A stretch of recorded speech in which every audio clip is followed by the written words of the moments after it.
Bill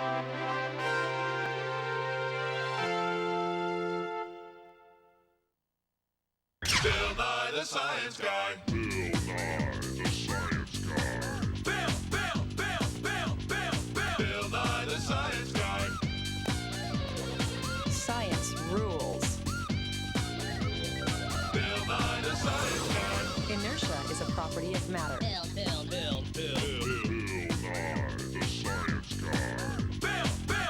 T minus 7 seconds. Bill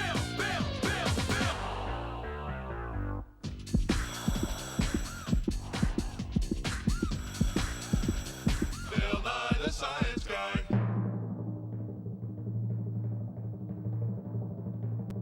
And now, presenting a show so big, so monumentally large, huge, giant, stupendous, and other words that mean the opposite of small, that it could only be brought to you by the largest organ in the human body. What? Do you know the largest organ in your body? Well, it's not in your body. It's on your body. Your skin. Your skin protects you, regulates your body's temperature, and your skin keeps you in touch with the world. Oh, excuse me. Your epidermis is showing. It is. Your epidermis is your outer layer of skin. So let's say that this raincoat of science is like your skin. Our skin protects us from the sun, from the rain, from the weather, and from big buckets of water. Our skin keeps us warm like a jacket. See, it's toasty in here. Our skin cools us off. When we sweat, the water evaporates and cools us. Our skin gives us our sense of touch, lets us feel things. It's like we have thousands and thousands of tiny switches in our skin that send messages to our brain, see?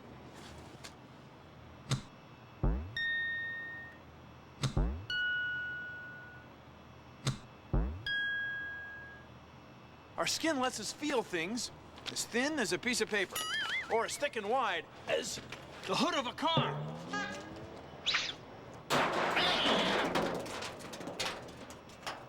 Our skin lets us feel some weird things, too.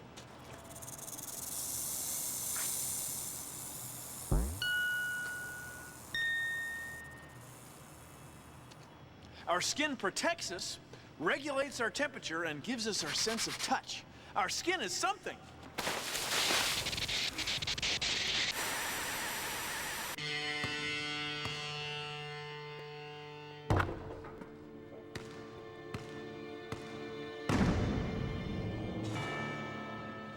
Hey, Nate.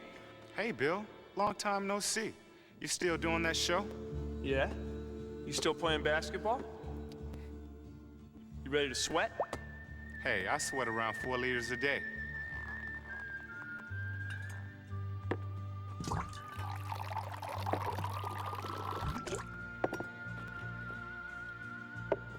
Comes right out of my skin and keeps me cool. Oh, very cool. You want to play horse, as usual? Actually, I was kind of hoping we would do something a little different.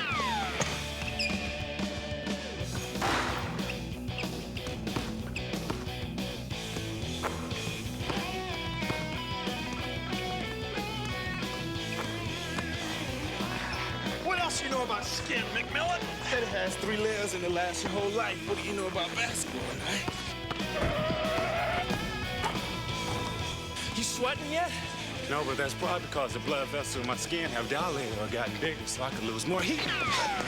He knows what dilated means. Science is very important to athletes. Maybe we should have played horse. Maybe not. Science. I'm burned! Ow! Ow! Burn! It stings! When you're down by the sea, beware the UV. You can't do the ocean if you ain't got the lotion. Ow, it stings! I'm burned! Ow! Did you know that Your skin weighs twice as much as your brain. Your skin is thinnest on your eyelids. Now you know!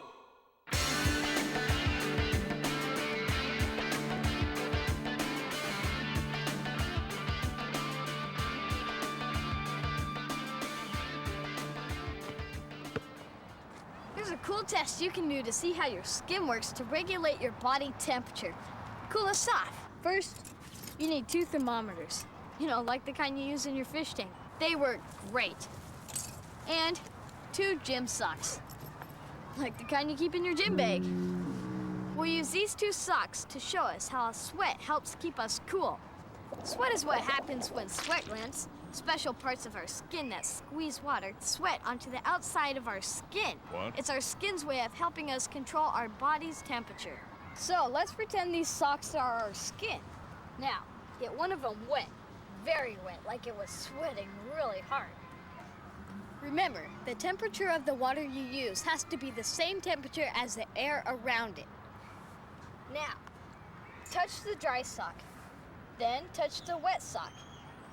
Which one feels cooler? So now we can check to see which sock is cooler. The dry sock is 64 degrees, the wet one is 60 degrees. That means that the wet sock is cooler, and that's because when the water evaporates off the skin, it carries the heat away with it. It cools it down. The hotter we are, the more we sweat, which makes us more cool!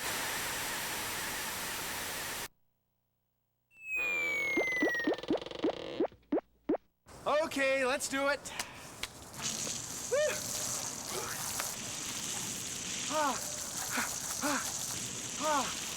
I think you got it. I think that's good. Okay, I think you can stop now. I think we got it. See, you're making me cold. That way I'll get goosebumps. Goosebumps happen when your skin pulls tight to keep you from losing heat. It's kind of like pulling up the zipper on a jacket. It's kind of like that. Did we get it? Is that it? No. Did we get it? I think we got it. Did we get it? Nope.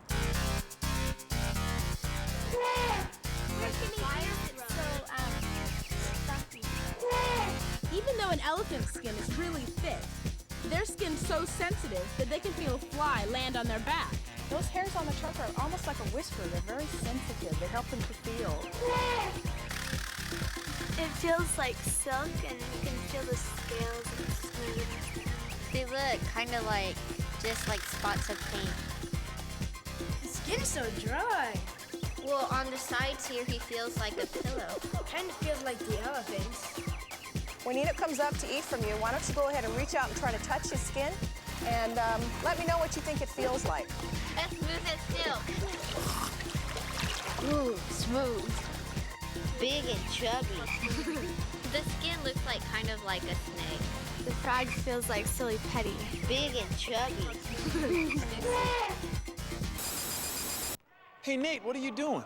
I'm looking at my skin. It's fascinating.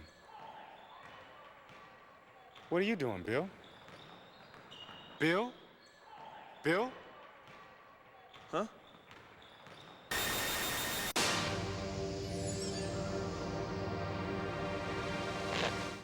Consider the following. Everyone in the world has brown skin. That's right. Some people have light brown skin, some people have dark brown skin, and some people have a brown somewhere in the middle. But everyone has brown skin. Now, the only difference between this brown paint and this clear water are little particles of color called pigment. That's right. Pigment particles are suspended in the paint, and that's what makes it brown. Now, the pigment in our skin is called melanin.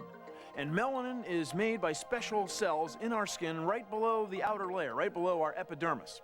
Now, melanin is what makes freckles, melanin is what makes suntans, and melanin is great fun at parties. I'm kidding about the party thing. Melanin does 2 things. First of all, it allows our skin to absorb some sunlight, which helps us make vitamin D, which our bodies need. Also, melanin keeps us from getting too much sunlight, which is bad for our skin. So, people whose ancestors lived far from the equator, where the sun doesn't shine too brightly, usually have lighter colored skin, which allows their skin to absorb some sunlight. People whose ancestors lived near the equator, where the sun shines brightly, usually have darker colored skin so they don't get too much sunlight. So the rainbow of people that we have all over the world, well, it's all done with melanin. Isn't that cool? Thank you for considering the following.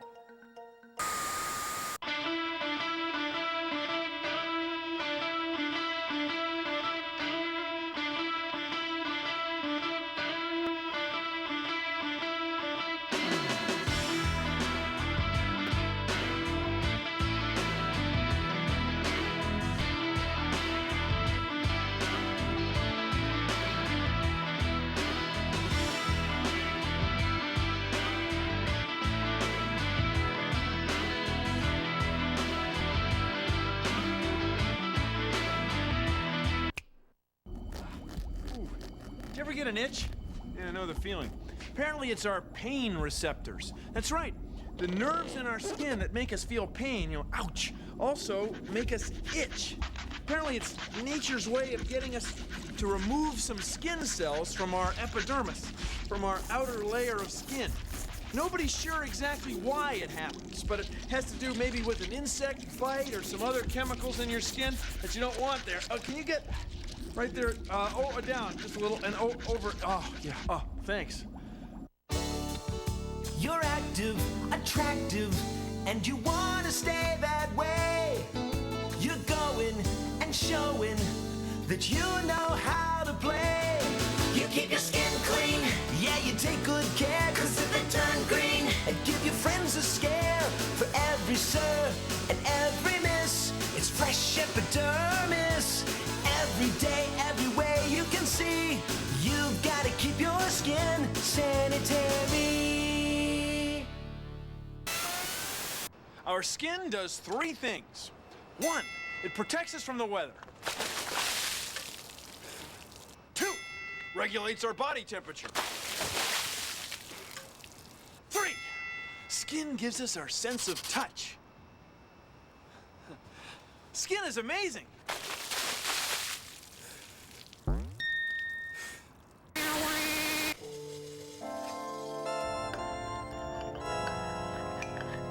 Welcome to another edition of Nerve Highway. When we last saw Victor, his skin was about to touch a very hot cup of cocoa.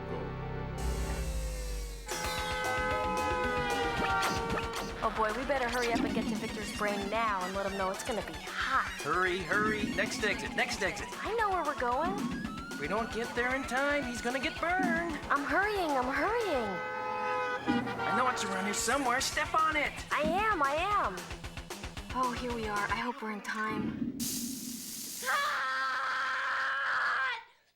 Tune in next week when Victor gets a paper cut.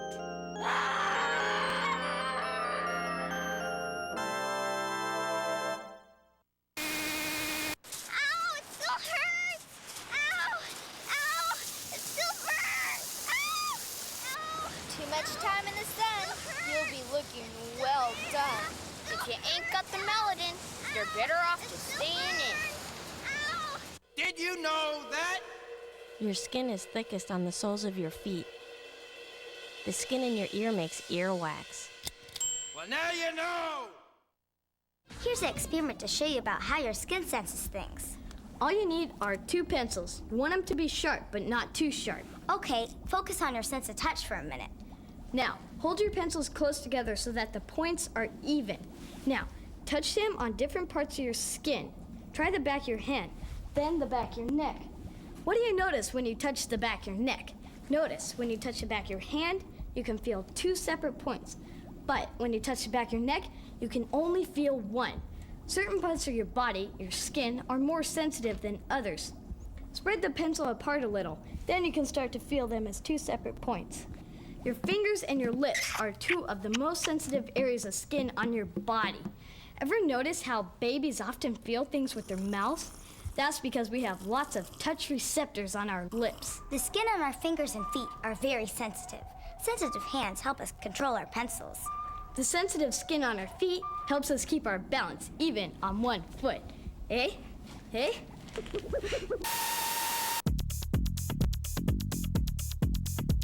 I'm Alina Hine, and I'm a fingerprint scientist, and just about everything that I do deals with the skin located on the palms of the hands. Did you know that no two people have the same fingerprints? Your fingerprints never change. They're permanent. We're going to begin with the outside of the thumb, and then we're going to roll towards. We want to go from nail to nail. Your skin on the outside of your hands is different than what from the inside. If you look real closely at the insides of your hands, you can see all of these patterns. And the reason why those are different from the outside of your skin is more like for grasping things. If my skin was smooth and slick like it was on the outside, this canister would slip out of my hand. Okay, shall we go into the lab? This is called a forensic light source, and what this does is it helps us see some types of evidence that we wouldn't normally see if we didn't have this to help us. And remember that we want to be careful not to touch those prints because they're real fragile, and if we touch them, they could smear those prints.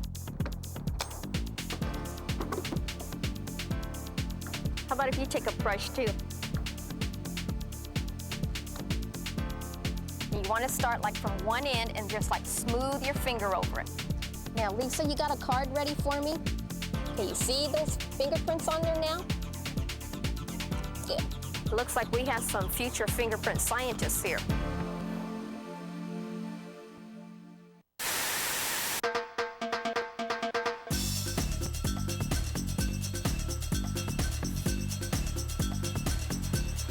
Sand is hot.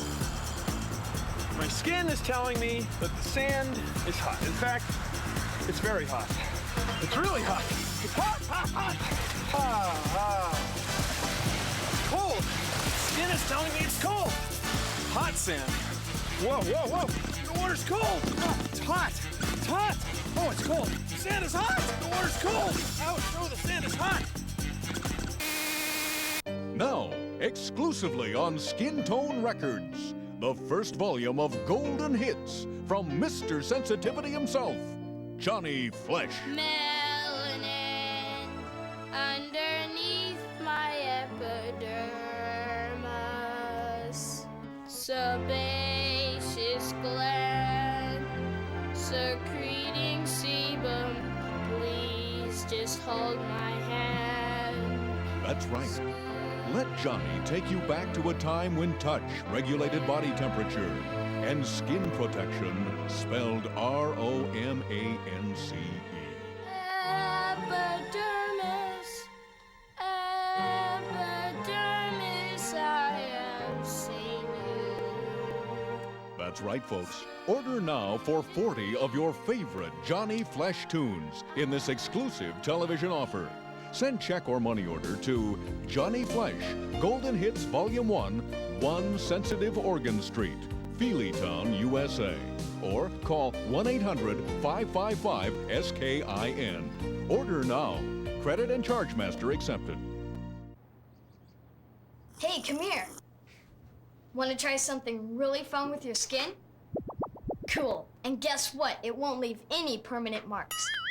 All you'll need are 2 medium-sized bowls, 1 large bowl, some ice, and hot and cold water. Fill 1 bowl with warm water, and the other with cold water. And just leave the big one empty. I'm gonna add ice to make it extra cold. Okay, let me see your hands. Put 1 in the cold water and 1 in the warm water. Now let your hands get used to the water for a few seconds. Okay, now when I say go, you take your hands out, I'm gonna dump the 2 together, and then you put them back in. Ready? Go.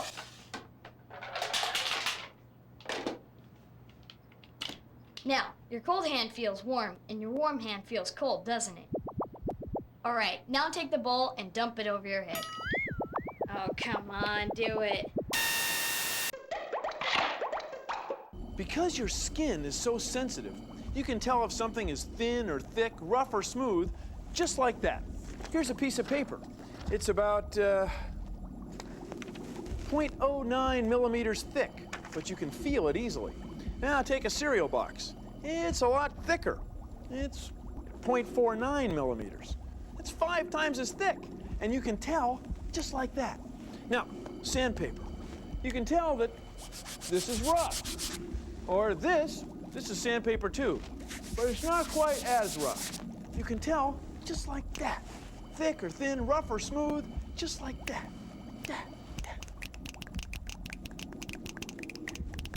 Did you know that? The back of your hand has almost 9,000 nerve endings, 30 hairs, and 4 oil glands. It takes 200,000 frowns to produce 1 wrinkle. Now you know. Your hair grows out of your skin. That's right, all your hair grows out of your skin. Now here's another thing. Maybe you've gotten pimples or zits. Ooh, they're gross. Here's what happens. Bacteria work their way down next to the hair and infect your sebaceous gland, where the oil for your skin is made. Now here's what happens. Thousands, tens of thousands, an army of white blood cells shows up to fist it out with the bacteria. Eventually, the white blood cells win. But you're left with this fluid. Ooh, it's gross. The best thing to do, put on something like benzoyl peroxide. It'll help kill the bacteria and dry out your skin. Whatever you do, don't mess with it. You'll just be damaging your skin. Tickle someone. You might just get a laugh. This message brought to you by the Laugh a Day Foundation.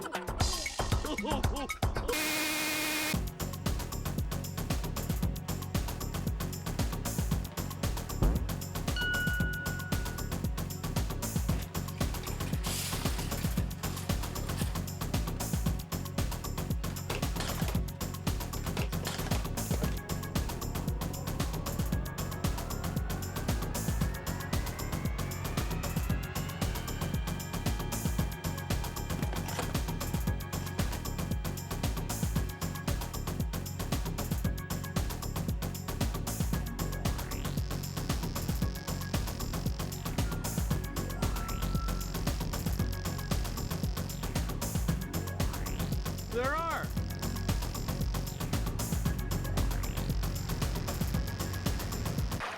Well, thanks for hanging out with me today. Now that you see how important your skin is, you can see why I'm wearing so much protection. See, it's okay if your epidermis is showing, you just gotta treat it right. Come on in, Bill. The water's great. Yeah, come on in, Bill. Stay tuned for another heart-stopping episode on blood and circulation. Produced in association with the National Science Foundation.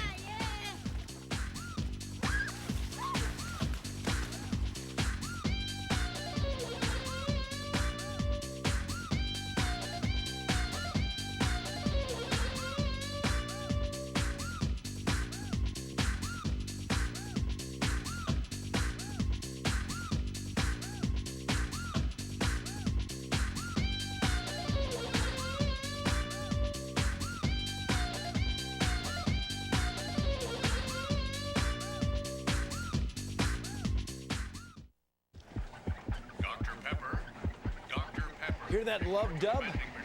It's the sound of my heart pumping blood to my whole body. It's going a little faster than normal right now, though I'm kind of in a hurry. And now, ladies and gentlemen, something that's near and dear to all our hearts, I give you, voila! Blood and circulation! Blood and circulation. Brought to your brains by arteries. Taken away by veins. Good night, Bill. Good night, science guy. See you tomorrow, Bill. Good night, you guys. I'm gonna work some more on blood and circulation. It is really interesting. Fascinating topic. Really, really cool. Just gonna rest my eyes for a minute.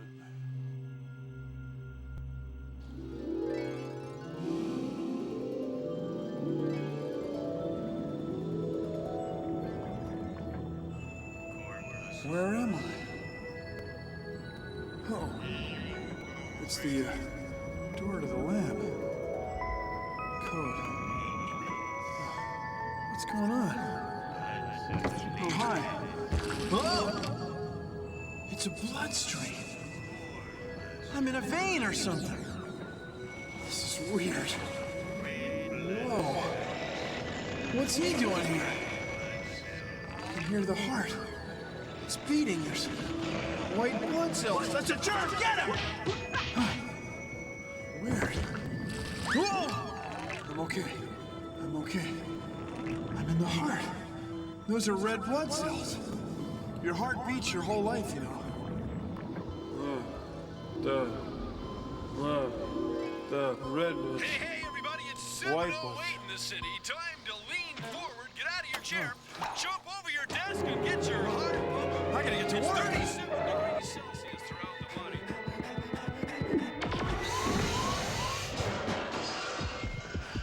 Hi.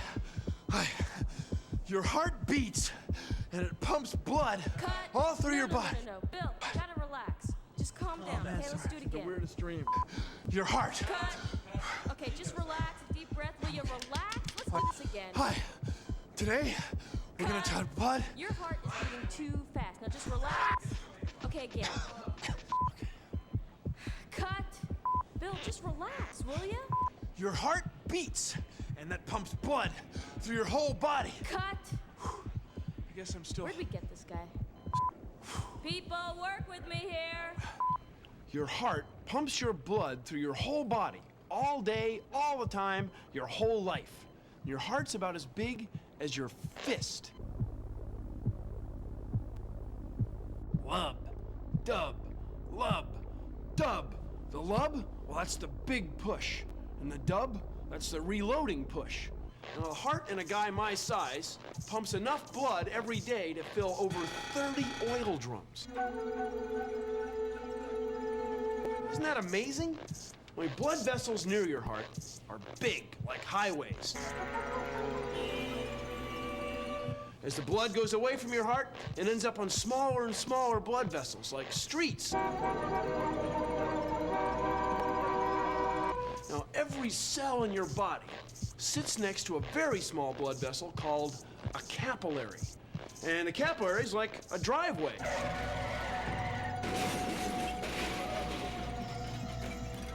And the cells are like houses. Hello, is anybody home? Hello? Now, the blood brings nutrients and oxygen to every cell, and every cell puts waste products like carbon dioxide back into the bloodstream. Your blood is pumped all over your body, all day, all the time, your whole life. Now that is amazing. Yes! So did we get it? Yo, science guy, you through with my shirt yet? Yeah, here you are, Mr. Sinbad. All right. Cool. So the long cellulose cotton fibers are made pliable by applying energy to the creases, huh? That's right. Kind of an old trick. Yeah. Well, you pumped up for the show? Yeah, I'm pumped, man. Just like my heart pumping that blood, man, getting ready for a big math test. Well, you ready to rehearse? Let's do it. Love-a-dub-dub, thanks for the blood. Yay, heart! Love-dub, Yeah, that's funny, man. Matter of fact, loving why it. don't you pump up these pants for me real quick? Oh, sure, And yeah. get this shirt, all right? Yeah, sure, Cool, Mr. man. Sinbad. Hey, man, you missed your call. You gotta do clothes, man. Also, if you get some spots off the carpet, I'd like to talk about that. That's Love-a-dub. just, love dub. Soda water. You know, it's got carbon dioxide, which will... Hey, did you ever want to see your blood going through your veins? Well, you won't actually see your blood, but you'll know it's there because you can see a pulse. Here's what you do. Take a straw and a pair of scissors. Make a slit in the end and stick the straw to a soft drink bottle cap. Then put your arm on a table and put your new pulsometer on a vein. Try to find a really big vein, like on the inside of your elbow, because that works the best. Look, every time your heart pumps, the straw moves back and forth. Wild! You can impress your friends. See if they have a pulse. Huh? Now, here is your heart. Your heart, busily at work night and day, is the pump that keeps the bloodstream flowing through your body. Yes, it's your blood that carries the food to your bones and makes them strong. Science. Our bloodstream is kind of like a river that's 100,000 kilometers long. It would stretch 2.5 times around the Earth. To stay alive, our bodies use blood to carry food, oxygen, and waste.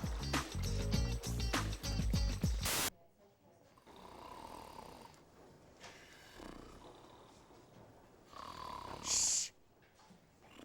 It's not me. It's my foot. It's asleep. Then uncross your leg.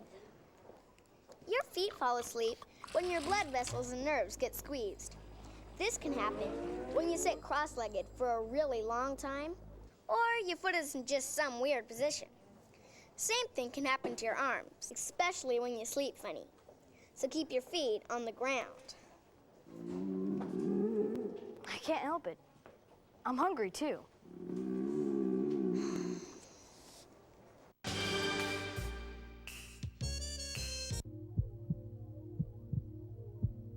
Hear that? It's the sound of a heartbeat. People say it goes lub-dub. But it's probably the same people that say a dog goes bow-wow. I mean, to me, a dog is much more of a... Down, Bill! Anyway, this is a pump, just like your heart. It's the plastic water pump of science. Now notice that as I pump, this small valve is opening and closing. When the piston goes up, the valve is closed. When the piston comes down, the valve is open. See? This is our rubber balloon heart model pump of science. Now, just like your own heart, it has a left side and a right side. When the right side squeezes, it sends blood around to your lungs. That's where it gets oxygen and turns red.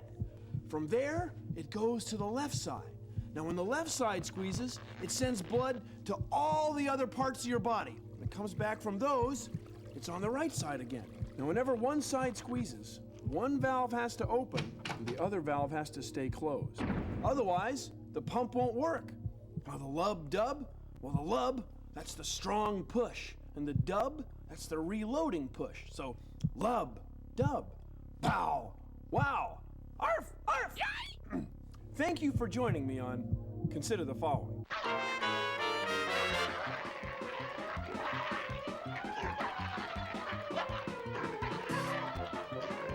Bad science guy, no biscuit.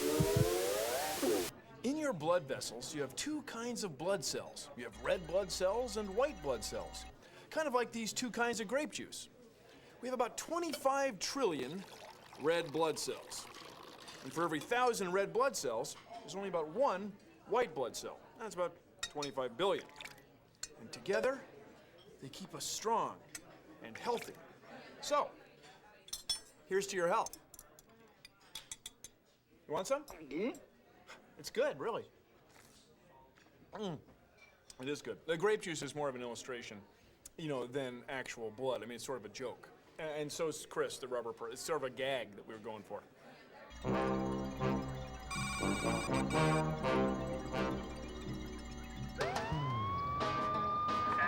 Roger, let's roll.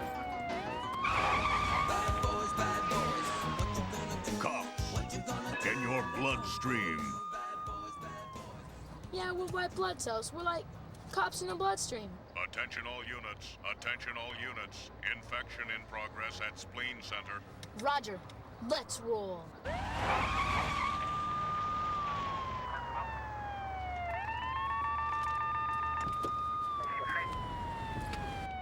Freeze, toxic punk! You have the right to remain dormant. Anything you infect can and will react to it. There aren't a lot of us cruising around the arteries and the veins, but it's on a night like tonight when you make a difference. When you stop an infection and prevent some germ from spreading disease, well, that's when it makes you feel real good to be a white blood cell. Bad boys, what you gonna do? What you gonna do when they come? Cops, in your bloodstream. What you gonna do when they come? Did you know that? Each day, your body makes 200 billion new red blood cells. White blood cells live for 2 weeks, and red blood cells live for 4 months. Now you know! This is about how much blood's in your body, about 5 liters. This is how much of it is white blood cells, about 5 milliliters. This is how much you give when you donate blood, about half a liter. Your heart pumps the same liters all through your body over 100,000 times a day. Wild! Bill, what does this paper towel have to do with your body? They both have capillaries, right? Right. Capillaries are very small passageways that allow liquids to move through them. So if you dip the paper towel in some colored water, you can see how the capillaries in the paper towel draw the liquid up through them. Capillaries are vessels that connect arteries to veins. They're so small that blood cells have to travel single file through them. Of course, real red blood cells look a lot more like this jelly donut than this red water balloon. Bill, I don't think that's gonna work. Yeah, you're right. Well, you want one? Sure, thank you. Blood pressure. You probably had your blood pressure taken before, right? Well, here's what we do. We wrap a cuff around our arm and squeeze our arteries and veins.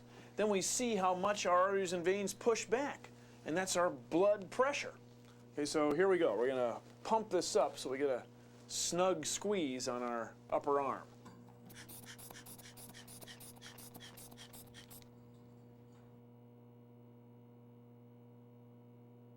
Now the loudest sound that he'll hear, that's my lub, that's my big squeeze. Then the lowest sound he'll hear is the dub, when the heart's kind of reloading.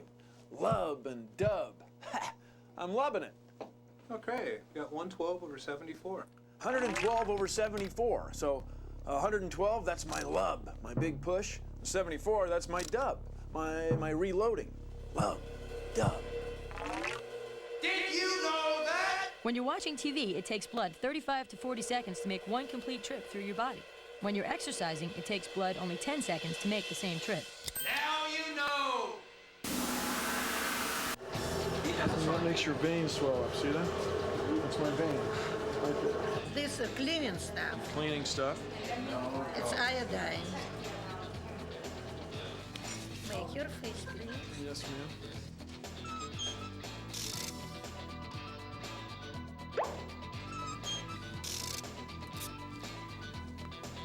That didn't really hurt. It was nothing. Look, I'm giving a ½ liter of blood. But don't worry, I can afford it. I'll be making plenty more blood cells over the next few days. You know, giving blood is no problem. I mean, it doesn't hurt or anything. It's kind of wild. I mean, you're taking cells out of your body that are still alive and giving them to somebody else. It's pretty cool. What would happen if you cut the bottom of a foam cup out and put the cup against a friend's chest, right where the ribs come together? Hey, be quiet, okay? Cool! I can hear her heartbeat. She's still alive. Oh, thanks, like I was really worried. Sheesh. Your heart pumps blood all around your body through 3 types of blood vessels. Arteries take blood away from your heart, veins bring it back, and capillaries connect the two. There you are. Thank you. After you give blood, they give you juice and cookies so that your body has enough fluids and sugar so that you feel good. Also, they won't let you ride a motorcycle for 12 hours.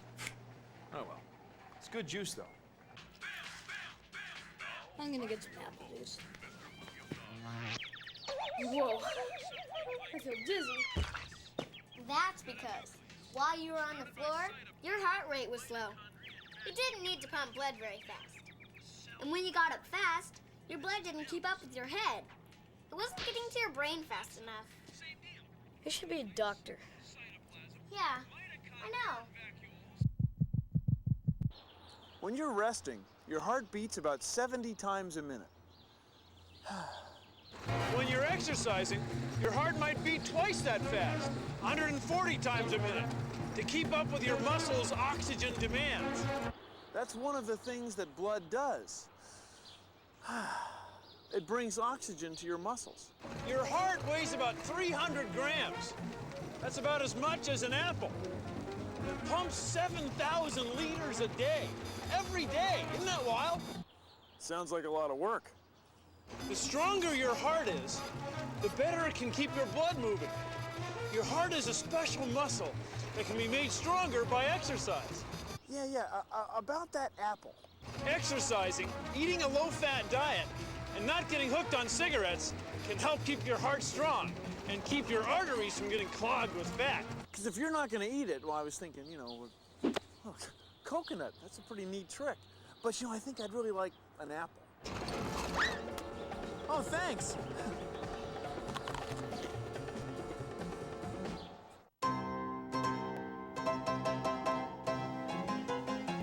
To take a pulse is very simple. You just take 2 fingers like this and you do it for a minute, and you count every time it beeps. And I got 81, 71, 77, 78, 75. 1, 2, ready, go.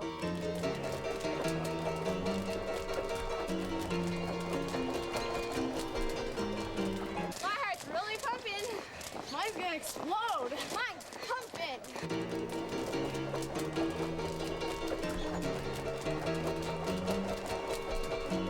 Okay, check your pulses. I got 128, 153, 145, 156. I got 140.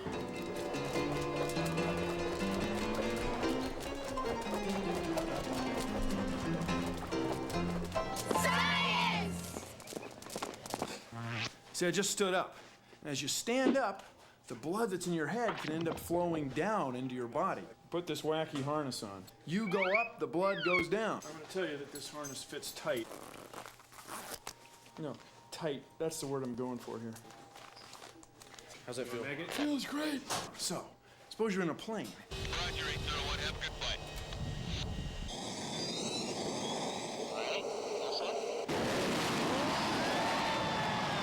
And you do a maneuver like this. The plane's going up, your head's going up, but the blood kind of stays still, so it goes down. Down. So what we do, check this out. We inflate these balloons right here. Tight. These are air bladders, right there. Right here. This is called a G suit, when you pull G's.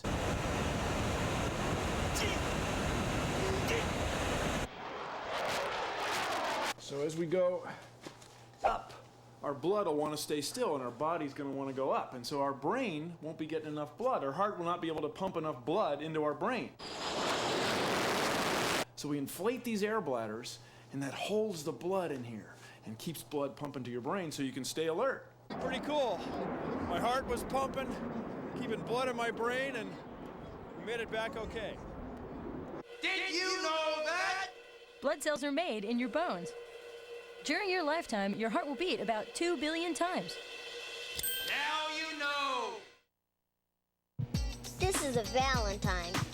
This is a heart, a muscle that can be made stronger through exercise. Valentine, heart.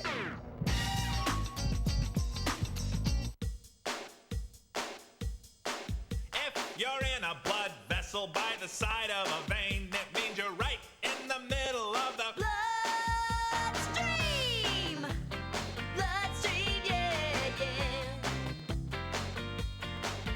Our hearts pump blood through our veins, circulating red cells and white cells through our veins. I got me a heart, it's popping away. It just keeps on going to keep me alive. It's got 4 chambers, they all work together. It's a very strong muscle, so I exercise. Well, the bloodstream is a very warm place that keeps us together. Bloodstream, baby. Bloodstream, baby. Bloodstream runs through your spleen. Bloodstream runs through your spleen. Say what? Circulation. Bloodstream, it's your bloodstream. It's your bloodstream. It's your bloodstream. Baby. Bloodstream, it's your bloodstream. Running through your veins. Bloodstream, it's your bloodstream.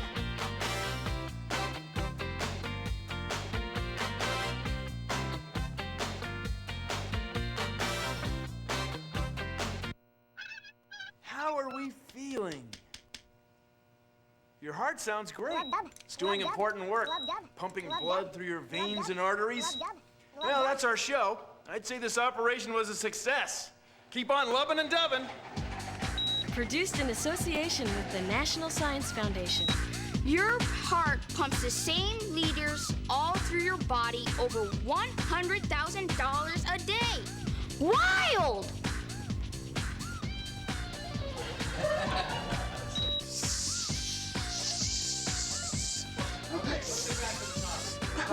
circulation here. Okay.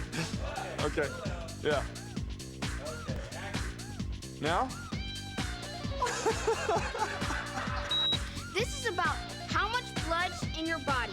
About 5 inches. Each liters. This is about your blood in your body. About 5 liters. This is about of it is white blood cells. About 5 milliliters. This is how about you give messed up. Your heart pumps the same liters all through your body over 100,000 times a day.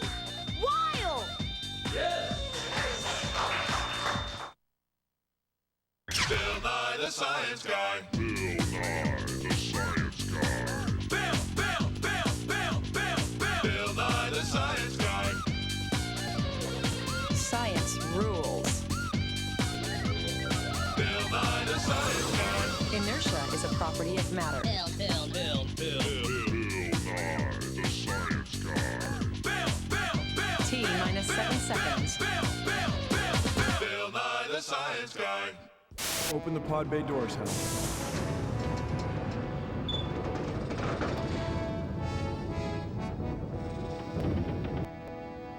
Outer space. Man, it's big. There's a lot of it. And a lot in it. You know, most of what we've learned about outer space, we've learned the same way that people have been learning about it for centuries. By looking up in the sky and going, whoa. Whoa. Wow. Whoa. Whoa. Whoa. Hey, take a look. Careful of your eye, you goofball. Kids. Man, it's big, isn't it? Hey, what's that? Whoa! Bill Nye the Science Guy.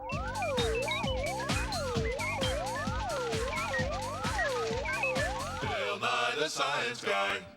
Twinkle, twinkle, little star, how I wonder what you are. Up above. Oh, hi, I was just, Well, anyway, outer space is so big, and everything in it is so far away. Do you know how we know? Well, we'll just look. By looking at the stars, we've learned about outer space. And do you know what else? Everything out there is made of the same stuff that we are. Isn't that wild? So, come with me today while we explore the vast, wonderful world of outer space. Outer space is big, but we have to go out, way out. Outer space, way out here. Whoa. Things in space are very far apart. What do you mean? I mean very far apart. Uh-huh. Let's say that this little ball is the Earth. All right. Yeah, this little ball. And you and I are right here at Nye Laboratories. Mm-hmm. How far away do you think the sun would be? Would it be this far away? This far away? I don't know. Maybe this far away? Maybe. Yeah. No. Watch.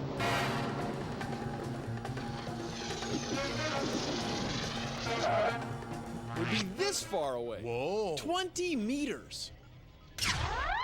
That's right. If the Earth were this big, the sun would be this big, and they'd be that far apart. Now, what about the planets and other stars and galaxies? I don't know. Well, they're really far apart. I mean, they're way out there. Our Earth is big, and so is our solar system, sure. But look at the sky at night. Some of those points of light aren't stars. No, they're groups of billions of stars. But they look like a single point of light because they're so far away. Whoa. Whoa. Whoa. Whoa. Whoa. Whoa. How long do you think it would take me to get from here to where you are? Well, let's see. Here I come. Took about a second, right? How long do you think it would take the fastest thing in the universe to get from here down there? How long? Well, a lot less than a second, I'll tell you. Here's the fastest thing in the universe. It's light.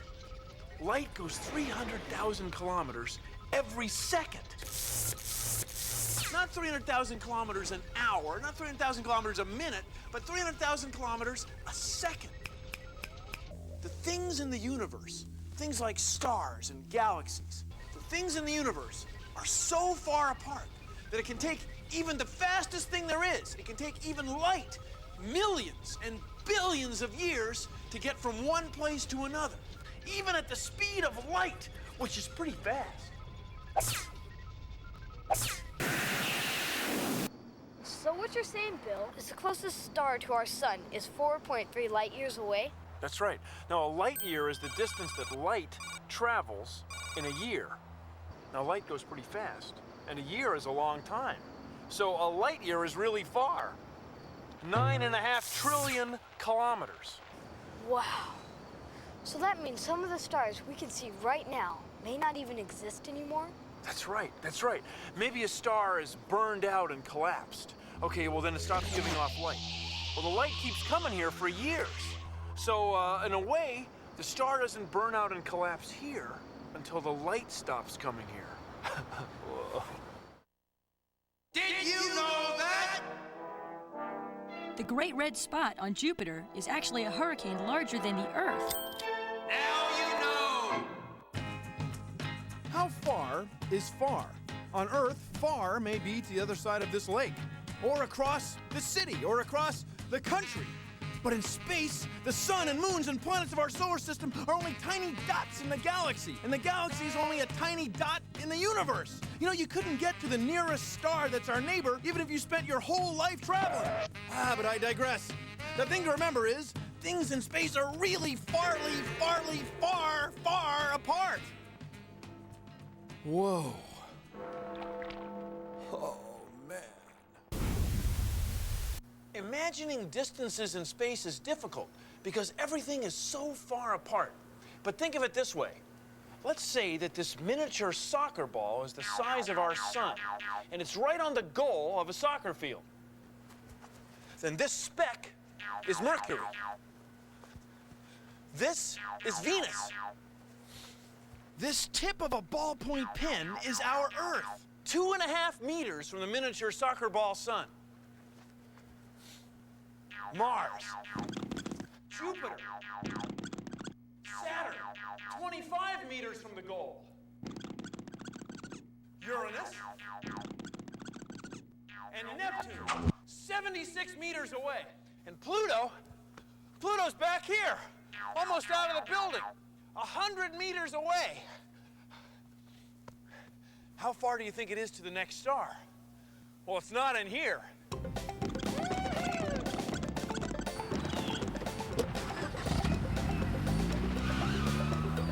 Kids, don't drive this way at home. You could leave tire marks on the living room carpet. Well, I hope I unplugged the iron. Hope I didn't leave the stove on.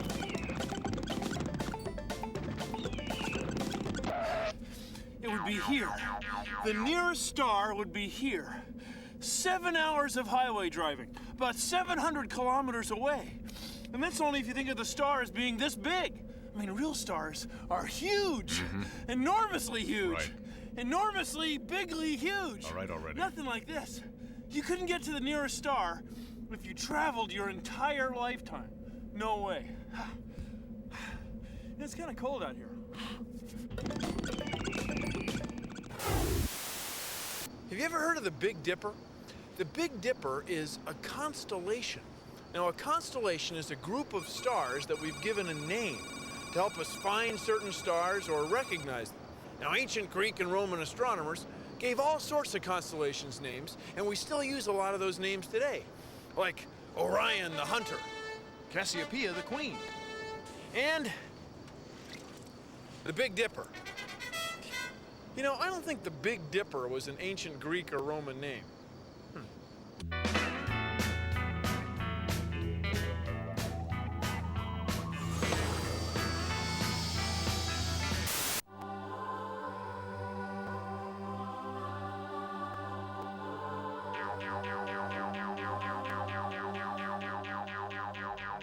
If you live in the northern hemisphere, the northern half of the Earth, like like right here is Nye Laboratories, one of the easiest stars in the sky to find is the North Star. Sometimes it's called Polaris, and it's right over the North Pole. So North Star, North Pole, Polaris, you with me? Anyway, the Earth's axis, the imaginary line that the Earth spins around, seems to point right to Polaris. So let's take a look through the window of science. I see Polaris is on the end of the handle of the Little Dipper, and the two stars that form the front of the cup of the Big Dipper make an imaginary line that seems to point right to Polaris. Now get a good look at it, because Polaris won't always be our North Star. No, the Earth's axis is wobbling, just like the axis of this top. See how it forms a small circle? The same is true of the Earth's axis. And eventually, it won't be pointing to Polaris, it'll be pointing to another star, to Vega. But that won't be for about, 12,000 years. So I wouldn't wait up for it. Okay.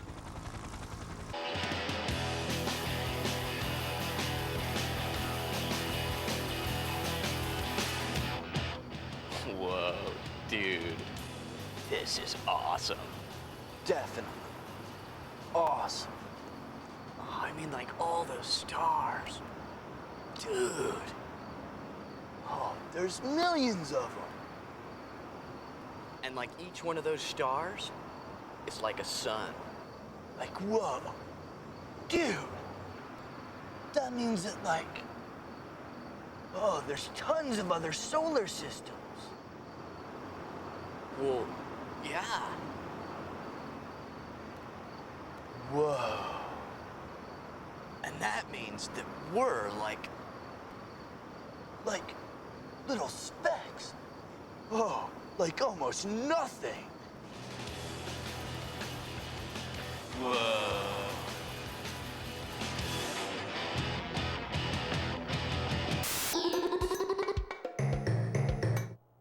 People have always used their eyes to study stars and planets. Sometimes they use astrolabes. You can make one. All you need to do is cut out a piece of cardboard so it looks like this. Then take a protractor and mark off every 10th degree.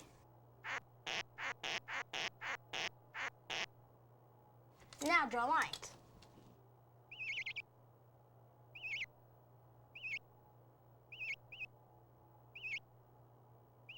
Now label them.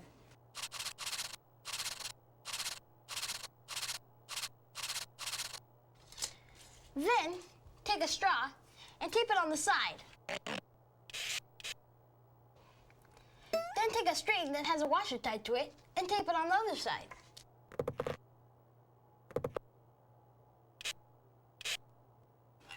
There, you're set.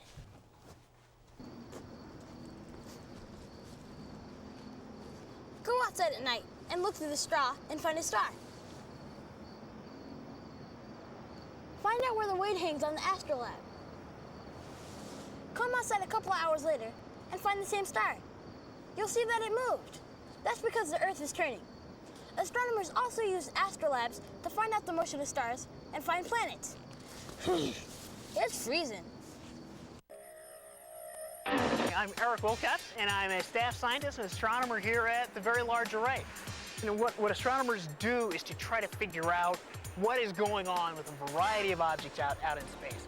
What we have here are basically radio dishes, these big, giant, curved dishes which receive radio waves coming from some object out in outer space. We look at planets like Mars and Jupiter and Saturn. We look at stars. We look at galaxies, like our own Milky Way, but beyond our Milky Way. What we do is, through a variety of computers, is we turn that electronic signal into an image. We can then display that image on our computer screen. So most of the science comes in looking at that screen, looking at the image, and really, that's really where we do what astronomers do. The basic idea, and as scientists in general and astronomers in particular, our goal is to understand the universe.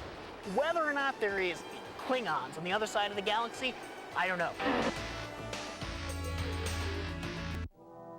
Did you know that?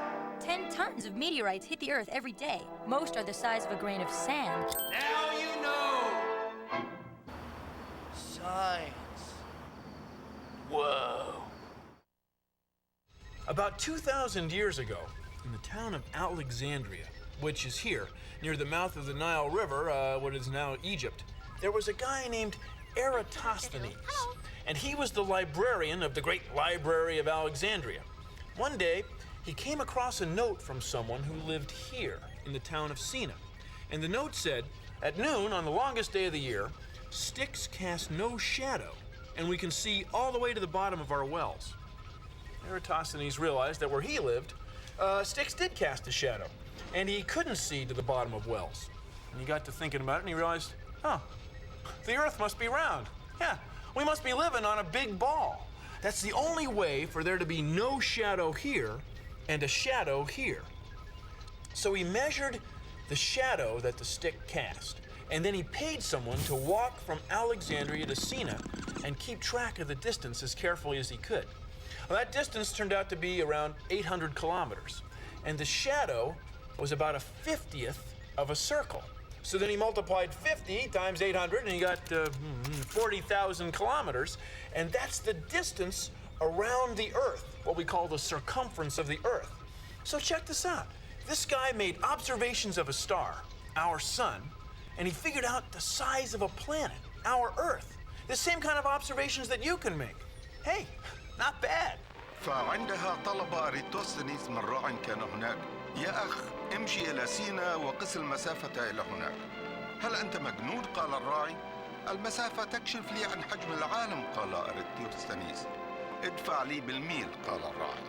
وعليه اضطر أريتوستنيس أن يدفع للراعي أجرته مضاعفة، ومضى الراعي في رحلته. إن رجلي متعبتان حتى الموت، قال الراعي. We are at T-minus 4 minutes and counting.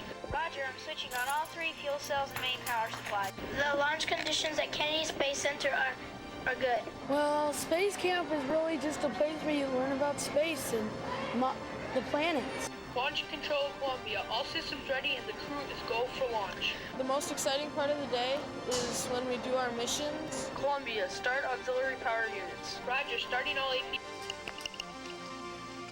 We train like a real astronaut would. 8, 7. Well, we ride simulators to teach us about what it would be like in space. 6, 5, 4. Okay, in the future, I think a lot more people will go to space. It'll be like a regular thing. 3, 2, 1. Booster ignition.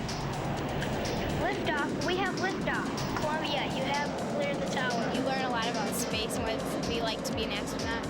Marshall Ops, we are ready to come home. Houston, the payload is secure and ready for re-entry. Please turn on all 3 fuel cells and switch to all 3 power buttons. Roger, fuel cells and power system on. I want to be an astronaut. Yes, I do want to become an astronaut. I think that it would be like the best experience that there is. Correct. Have mission specialist 1. Good job, guys.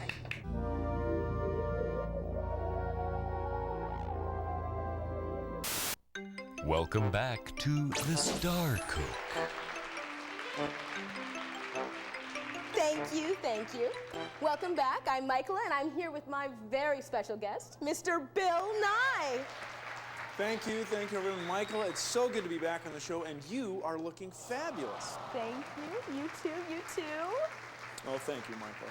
So tell me, Bill, what are we going to do today? We have here the ingredients to make virtually anything. Oh, these are different kinds of atoms. That's right. These are all the different elements, all the different kinds of atoms in the universe. Now, atoms come from stars. Now, take, for example, our planet. Our planet has a lot of iron and silicon, along with many other elements.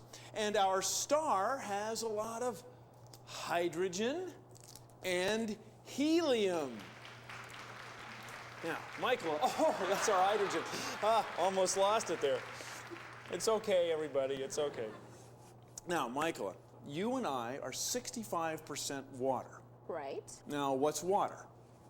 H2O. That's right, H2O. I have some water here, which I prepared earlier. Well, of course. And the water is 2 parts H and 1 part O. H2O, water. So with this here, we can make virtually anything. Well, actually, no. Because in order to make all these atoms, You need the force of exploding stars and billions of years. But brownies, on the other hand, only take about 35 minutes. And even brownies are made of atoms. That's right. Oh, Bill, this looks fabulous. People, it looks fabulous, doesn't it? Oh, thank you. Here, Michael, you please have the first one. Oh, thank you. Oh, delicious. We'll be right back. Thank you. Now, people say, why make observations of stars? Why look into space? Are you kidding me? It gives you a perspective of where you are in the universe, of what we do all day. I mean, what are you trying to make some kind of joke? I mean, we are made of the same material as stars. Stars, you, me, the camera, the television you're watching, everything made of the same stuff that stars are made of. So you have to study stars in order to understand what we're made of, for crying out loud. Whoa.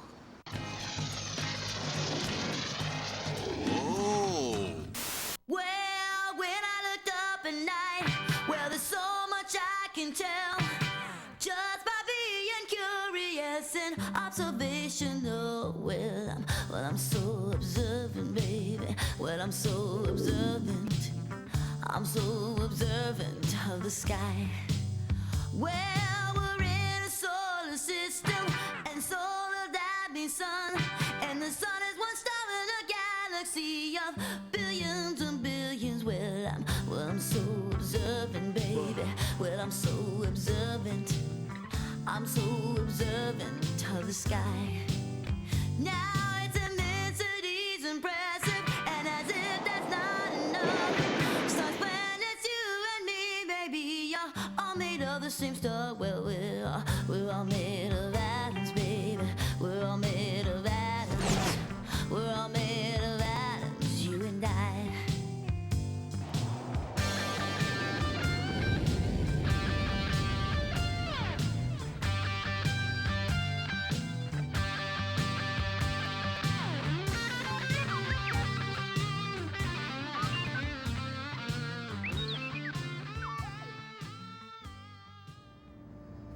Since the show started, the light coming out of your television set has gone about 540 million kilometers.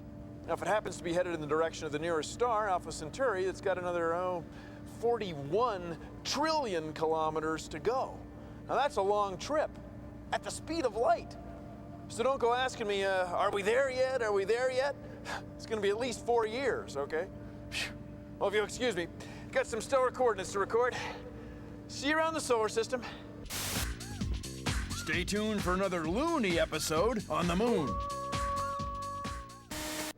Produced in association with the National Science Foundation.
T-minus 3, 2, 1, liftoff.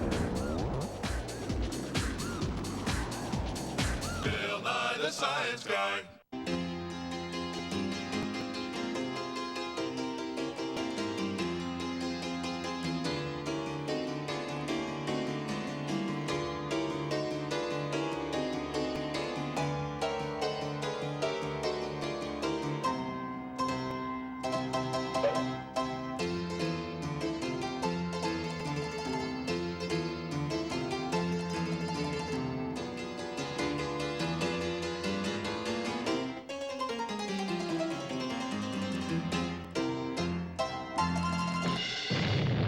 know that the Earth goes around the sun, and the moon goes around the Earth in a very predictable cycle. Very predictable. Not everything's like that.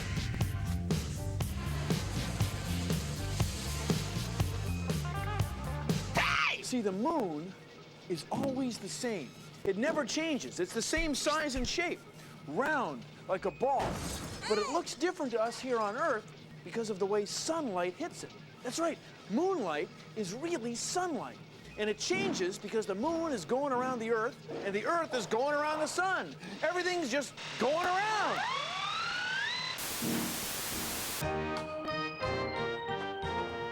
Okay, let's say that this baseball diamond is the orbit of the moon. Now, the diamond's square and the orbit's round, but you get the idea. Now we need a sun. So let's say that the Earth is on the pitcher's mound. Now see, by the way, the scale of this globe and this moon are about right with respect to the orbit of the moon. That's the baseball diamond.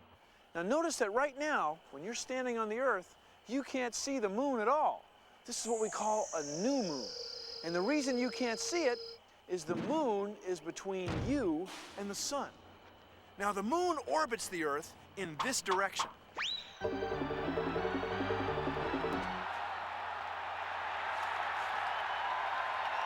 So when the moon gets to first base, it's a half moon because sunlight is falling on half of it. Huh? Then it keeps running to second. Now when the moon's back here at second, it's a full moon. That's because the moon is on this side of the Earth. And here's a trick. The moon's orbit isn't flat, it's tilted. So a lot of times, when the moon's back here, will be way up here. But notice it's still a full moon. And this is why most of the time, the Earth's shadow doesn't fall on the moon. It's almost always full. Gotta keep moving. On to third.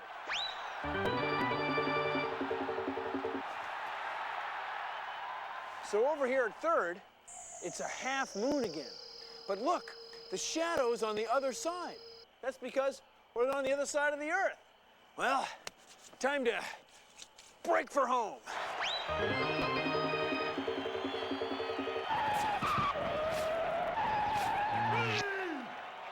So with the orbit set up like this, the moon would end up right on home plate. The moon scores a home run every month. Well, that's astronomy for you. Or baseball. Well, I guess it's both.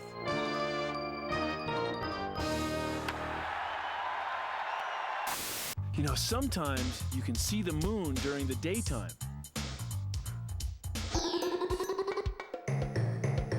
Each week the moon looks different.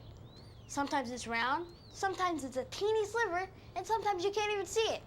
Here's a fun thing to do. Look at the moon. Sometimes you can see it during the daytime. Draw what you see on your window. Don't worry, it's just soap. You can wash it when you're done. Look at the moon in a couple of days. Draw it again.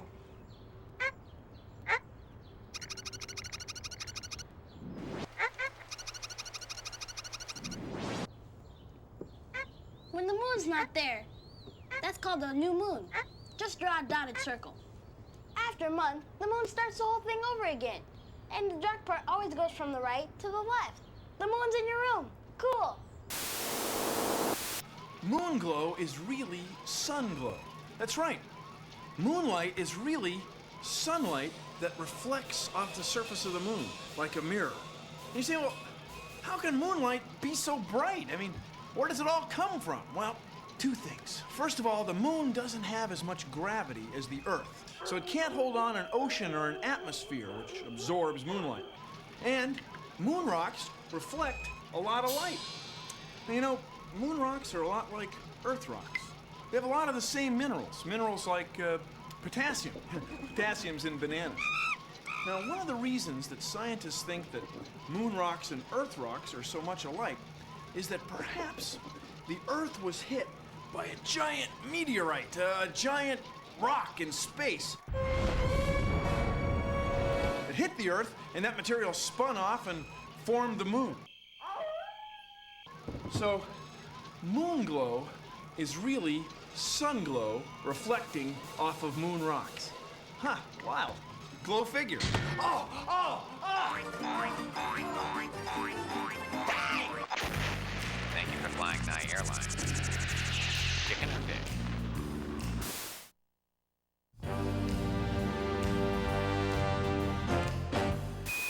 Community Access 27. Next, the High Dilly School with the moon.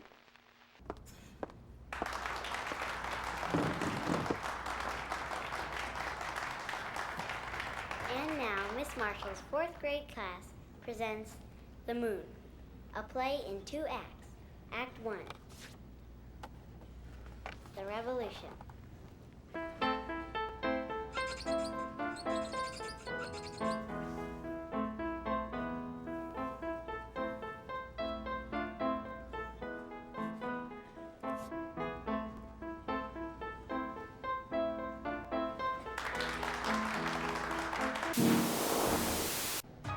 So where did the moon come from anyway? Well, our best theory right now is that the ancient Earth was hit by a giant asteroid, a big rock from space. Of course, in space, there's no sound, so it'd be more like... Anyway, this material was melted, molten. After a while, a piece of it got flung off, and the pull of gravity held it in orbit. And that's our moon. Now, because the moon was formed by this impact, the moon's orbit is tilted, even today. Pretty hot. 10, 9, ignition. Are you looking to get away from it all? Enjoy life again? Then Apollo Charter Tours has just the ticket for you. Come fly with us, and in 3 short days, all your cares and worries will be a world away. Listen, Tranquility Base here. The Eagle has landed. Hippity-hoppity, hippity-hoppity. Come, join us for an out-of-this-world lunar experience. Hey, okay there, Buzz? Yeah, just took a leisurely trip. Everything you need has been provided for.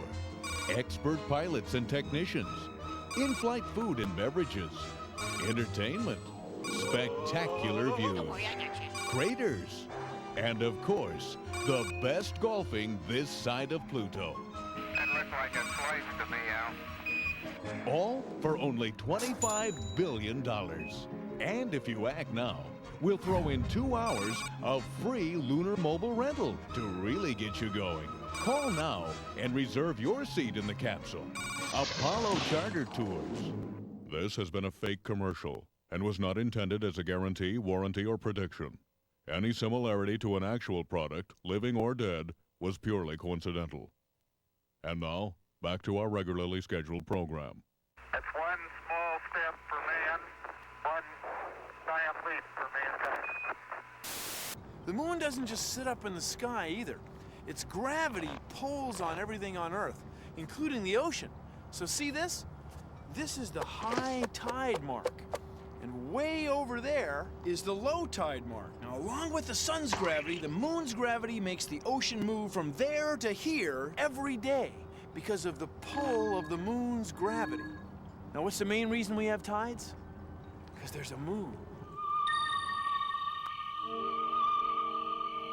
This slime down here, ew, I touched it. Oh, yeah, here, look at there. Oh! Low tide uncovers a whole new world of interesting things. Check that out.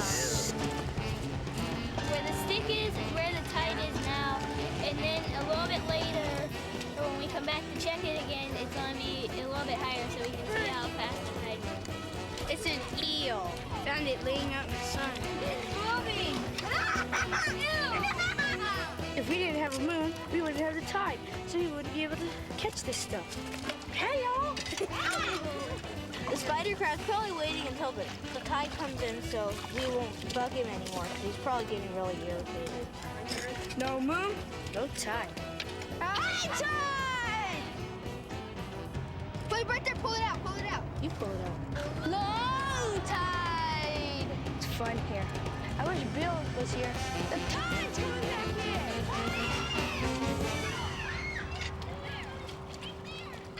Okay, let's say this is the moon orbiting the Earth. Once in a while, the shadow of the moon will fall on the Earth, and we get a solar eclipse. Okay. Now then, once in a while, the shadow of the Earth will fall on the moon, and we get a lunar eclipse. Let me ask you this. Why don't we get one every month? An eclipse every month? Because the orbit of the moon is tilted. So, once in a while the shadow falls on the moon, but most of the time, the shadow misses. And we get a full moon and a new moon every month, no problem. Isn't that wild? Uh-huh. It's all because the moon's orbit has a little tilt.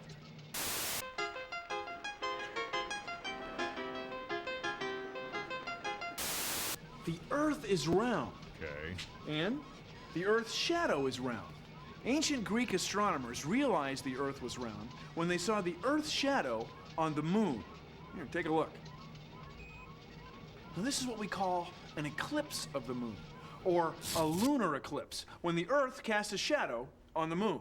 You know, sometimes the moon is around on this side of the Earth, and the moon casts a shadow on the Earth's surface. That's what we call an eclipse of the sun, or a solar eclipse. By the way, the shadow from a solar eclipse is a lot closer to this wide than the other one. That's because the scale of this model isn't quite right. Now, an eclipse is whenever sunlight is blocked. If the Earth casts a shadow on the moon, that's a lunar eclipse. If the moon casts a shadow on the Earth, that's a solar eclipse. It's a big sunlight blocking party, you know, sun block, Earth block, moon block, rock block! Stand by for touchdown. Stand by. 25 feet. Down at 2. Feels good. 20 feet. About 20 years ago, I had a great experience. Contact. Stop, push. Engine stop. Okay, Houston, the Challenger has landed. And that was to walk on the moon. That's beautiful. This has got to be one of the most proud moments of my life. There were 12 people who have actually set foot and walked on the moon. I was the 12th. Okay, Bob, I've got my tools of the trade right here. And my job as a geologist as well as an astronaut was to gather as many samples as we could. Light gray material on either side. Oh man, that's incredible. And do other measurements that would add to our total knowledge about the moon. And here we have a vein going through a rock, and one can just tap the edge of a rock like that, pick it off. Let's see if I can't crack the corner and get that contact. We took thousands of samples while we were on the moon, individually numbered, brought them back to Earth, and they are still being worked on by scientists here on this planet. Jack Schmidt, having a few problems. The gravity on the moon is 1/6 of that of Earth. That is, if you weigh 60 pounds here on Earth, you'd weigh 10 pounds on the moon. If you can jump 2 feet off the ground here on Earth, you could jump 12 feet off the ground on the moon. For example, here's a boulder I couldn't even hope to lift here on Earth. But on the moon, that would be a piece of cake. You could lift that up, probably get it above your head. Man, that is hard. Just don't stub your toe. Running across the surface of the moon, for me, was like cross-country skiing. You take long strides and you kick with your toe to get more speed. Well, on the moon, you can do the same thing, except you glide above the surface instead of on the surface. Now, I think you can run faster than the lunar rover could drive. We'd like you to leave immediately. Okay. My golly, this time goes fast. The feeling of leaving the moon was, for me, a very sad one. I didn't have any concern about the rocket lighting and us getting back home, but I really would have liked to have stayed longer to learn more. And, of course, we knew it was the last mission to the moon. And the last of anything is always, I think, a sad occasion. I've been to the moon. Some of you will probably go to Mars.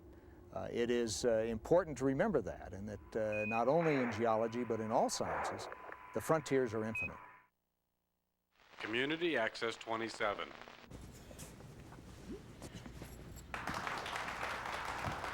Act 2, the eclipse.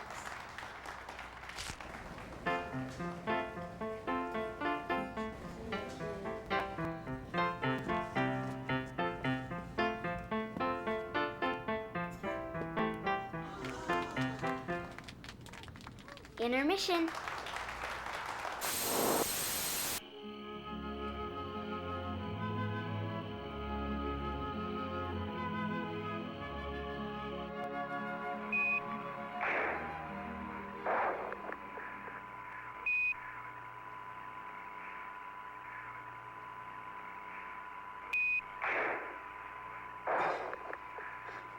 Pretty loony, huh? See, loony, lunatic, lunacy, and lunar are all from an old word that meant moon. People used to think that if you slept outside under a full moon, you'd go crazy. I've slept outside under plenty of full moons.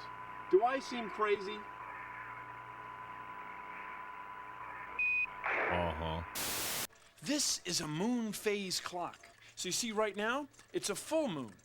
As the month goes on, the moon moves from this side to this side and gets covered by this piece here. So then we have a new moon. Now later, the moon starts to re-emerge from this side. Now notice that the shadow on the moon is always moving from right to left, just like the real moon. So not only is this a beautiful piece of furniture, it's also a scientific instrument. Oh look, it's time to get going. So now you got it. The moon looks different because of its phases. New moon, first quarter. Full moon, third quarter. That's because the moon goes around the Earth, and the Earth goes around the sun. Get the picture? You're probably wondering how the pull of gravity between us and the moon affects things on the moon. The moon has no atmosphere. There are no plants or animals there. There's no ocean. There are no tides. But there are moonquakes. They're not nearly as wild as earthquakes on Earth, but moonquakes do cause the moon to shake and wiggle a little bit, like a bowl of jello. Now, we know they're moonquakes because we left moonquake detectors there. You can't see them from here, but they're there.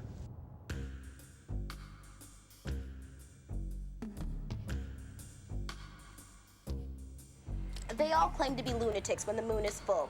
It's ridiculous, I tell you. It's got nothing to do with the moon. I have to call you back, Mom. Please, have a seat. I didn't see you come in. Yeah, I get all types. Lousy day, blame it on the moon. Bad grade in school, blame it on the moon. I say. Cheese and crackers? No, it's not green cheese from the moon. Another myth, I tell you. What are they gonna think of next? Man in the moon. You kidding me? Now, take a look. What makes you so sure it's a man? It's all a matter of culture. That's right, culture. The Greeks and Romans, they saw a woman's face. In Asia, you see a bunch of animals. Sheesh. Now, it's a matter of perspective. You don't have to be a detective. Your own observations are just as effective. Now get out of here. It's a full moon and I got a poetry class to go to. It's a full moon. Normally, when we do the show, we use a lens like this. But tonight, so we can do some moon gazing, we've hooked up this 800mm lens of science. Take a look.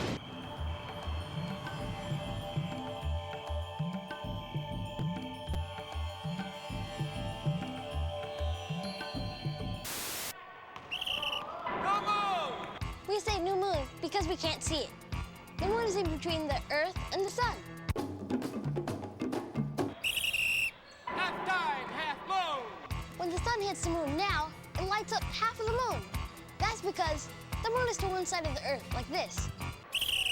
Full moon. The sun is over there, the moon is over here. We can see the whole thing. Replay!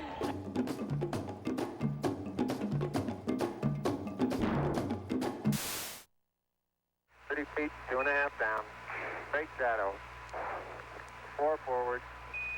4 forward. Drift into the right a little. Contact light. Okay, engine stop. Houston, Tranquility Base here. The Eagle has landed.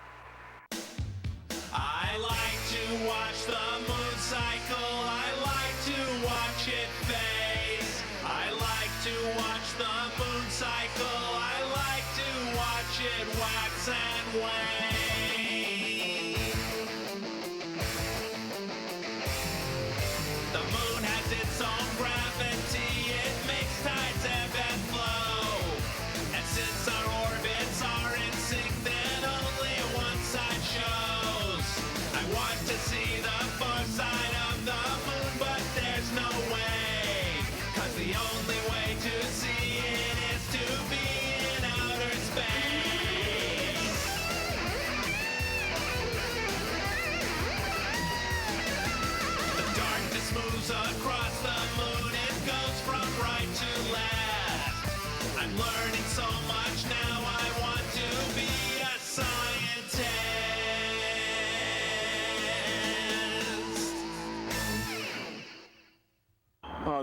was amazing. Oh, well, that's our show. Thanks for watching. Hey, keep moon gazing. See ya. Produced in association with the National Science Foundation. Rolling. Action.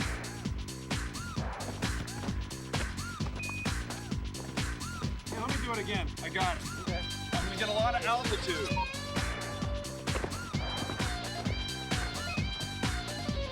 Pretty loony, huh? See, people used to think that if you slept... I gotta start over. Sorry. Oh, here, I got an idea. Let's make it real straight.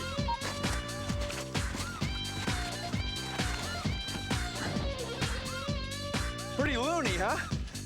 See, loony, lunatic, lunacy, and lunar are all from the same word. The word for moon. People used to think that if you slept outside under a full moon, you were crazy. I've slept outside under plenty of full moons. Do I seem crazy? First one was the funniest, wasn't it?